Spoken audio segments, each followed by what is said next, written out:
There's something that has been bothering me for a few years now, and I've recently been reminded of it again after watching the latest shows from Nintendo and Sony. It is a question that comes up almost every time I watch one of these things now, and I still struggle to find an answer for it.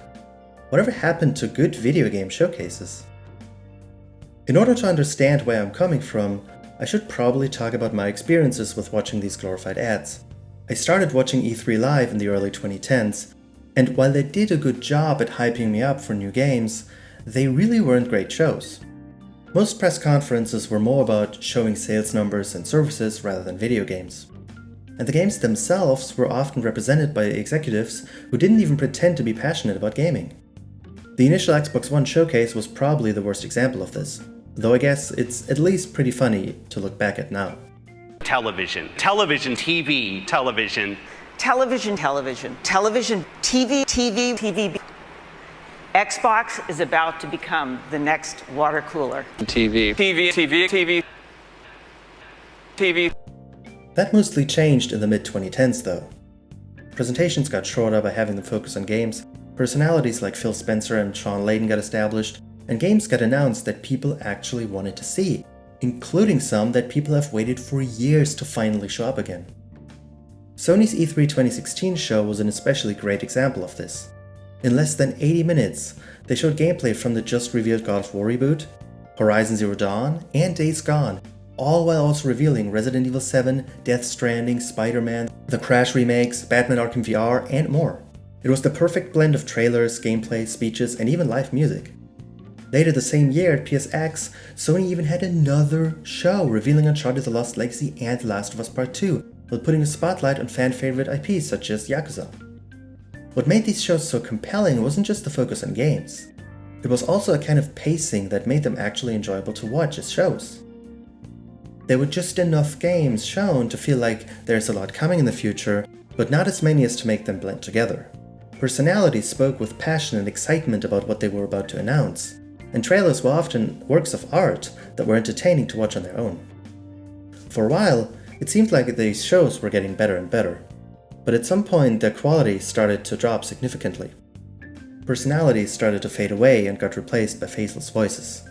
At least the executives from back in the day stood for their own companies. Just listen to this person announcing a remake of one of the most beloved games of all time. The original Metroid Prime game is remastered on Nintendo Switch. Other than a few exceptions like this, revivals of beloved IPs got replaced by generic remasters and remakes nobody asked for. The general quality of games shown plummeted to an embarrassing level, especially at the emerging indie showcase.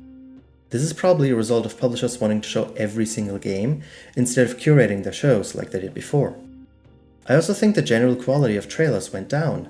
The reveal trailer of the Final Fantasy VII Remake is amazing in how it masterfully plays with the emotions of live viewers. A lot of people have been looking forward to a remake of that game ever since the tech demo for the PS3 was shown a decade earlier. So seeing the gradual build-up was a true rollercoaster of emotions. A lot of reveal trailers used to be like that. They weren't just made to convey information about the type of game you're seeing, but they were meant to be watched live without knowing what they were beforehand. I can't say I remember any of the more recently released trailers in the same way. It's hard to imagine people reacting like that to a new trailer of the latest Games as a Service superhero game. And most importantly perhaps, the amount of exciting reveals has gone down as well. It started to feel like these showcases were a waste of time since nothing of note got announced. This got even worse during the pandemic, but it started at least a year before. As far as I'm concerned, the last truly great games showcase was Microsoft at E3 2018. Essentially, game showcases have become more bloated with less interesting quality games, are devoid of any personality now, and the trailers shown are not even that great most of the time. Now, I can already hear some of you complaining about how stupid and irrelevant this is, and maybe you're right. Ultimately, these events don't exist as much for artistic reasons as they serve a very specific purpose, to make you buy games.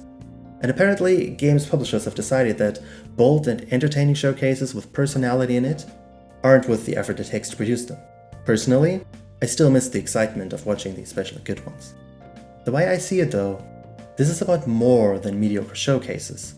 This is a reflection of the changing AAA games industry. A show like Sony at E3 2016 wouldn't be possible anymore simply because of a lack of games to show. AAA gaming nowadays seems less interested than ever in pushing the industry forward and making games that innovate, at least on a mechanical level. Just compare Cyberpunk 2077 to decade-old games like Far Cry 3 and Skyrim. Besides looking better, what does Cyberpunk do to innovate on the open-world formula?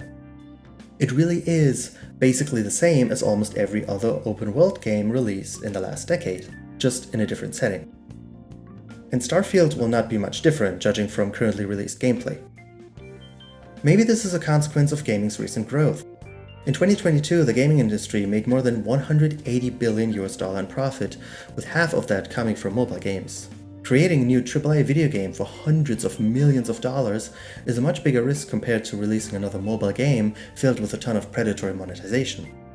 The latest Pokémon Presents is another example of a show primarily focused on mobile gaming. So when a AAA publisher does commit to releasing a big budget game, it isn't just expected to sell well, it also needs to sustain a large player base for years. Those players are naturally expected to provide a recurring cash flow.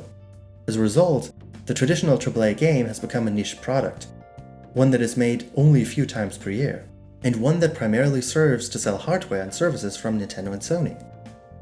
Looking at it that way, the recent State of Game showcases actually makes perfect sense. Since big budget games are such a high risk, publishers want to make few of them. And even when they do, they are less interested in sales from people pre-ordering them. Rather, they nowadays rely on communities of players who continuously talk and generate content about the game.